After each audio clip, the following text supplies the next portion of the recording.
جان کے لیے انسان مادی رہائش نہیں ہے، وہ خود روحانی ہے۔ جان یعنی روح ہونا نامکمل یا مادی میں سے کسی میں دکھائی نہیں دیتا ہے۔ بدن خود کار دکھائی دیتا ہے محض اس لیے کیونکہ مادی فہم خود سے، اپنے تمام اعمال سے، ان کے نتائج سے لا علم ہوتا ہے۔ اس بات سے لا علم ہوتا ہے کہ تمام برے اثرات کی پرکشش، پوشیدہ اور دلچسپ وجہ نام نہاد مادی عقل کا قانون ہے، نہ کہ مادے کا۔ عقل جسمانی حواس کا مالک ہے اور بیماری، گناہ اور موت کو فتح کر سکتی ہے۔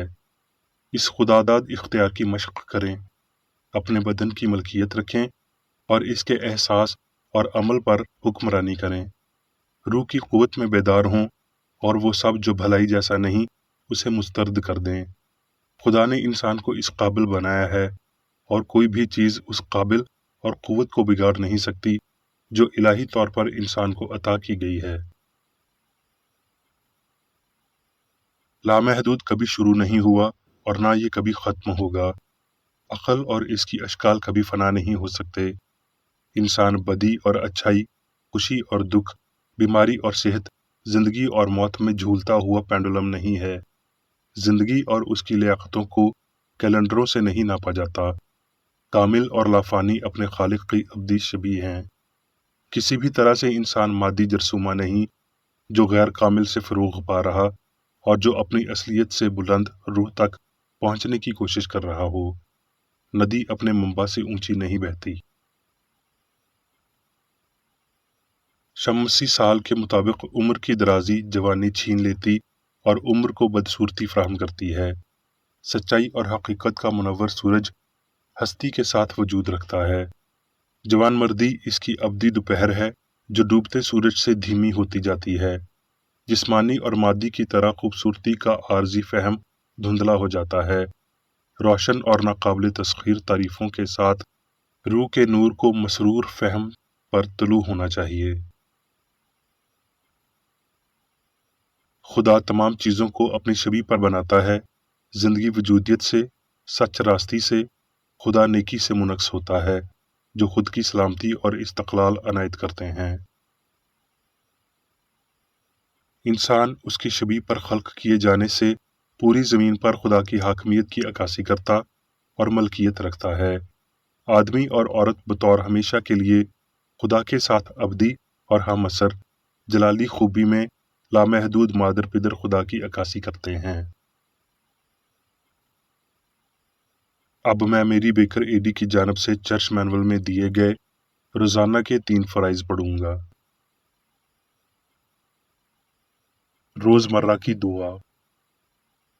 اس چرچ کے ہر رکن کا یہ فرض ہے کہ ہر روز یہ دعا کرے: تیری بادشاہی آئے، الہی حق، زندگی اور محبت کی سلطنت مجھ میں قائم ہو اور سب گناہ مجھ سے خارج ہو جائیں، اور تیرا کلام سب انسانوں کی محبت کو وافر کرے اور ان پر حکومت کرے۔ مقاصد اور اعمال کا ایک اصول۔ نہ کوئی مخالفت، نہ ہی کوئی محض ذاتی وابستگی مادری چرچ کے کسی رکن کے مقاصد یا اعمال پر اثر انداز ہونے چاہیے۔ سائنس میں صرف الہی محبت حکومت کرتی ہے اور ایک مسیحی سائنسدان گناہ کو رد کرنے سے حقیقی بھائی چارے، خیرات پسندی اور معافی سے محبت کی شیریں آسائشوں کی عکاسی کرتا ہے۔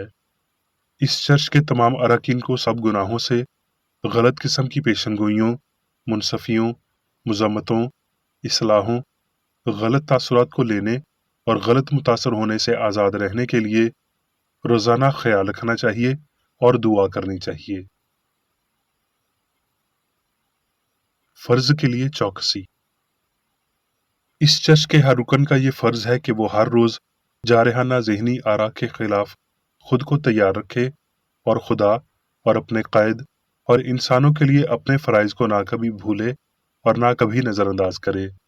اس کے کاموں کے باعث اس کا انصاف ہوگا، وہ بے قصور یا قصوروار ہوگا۔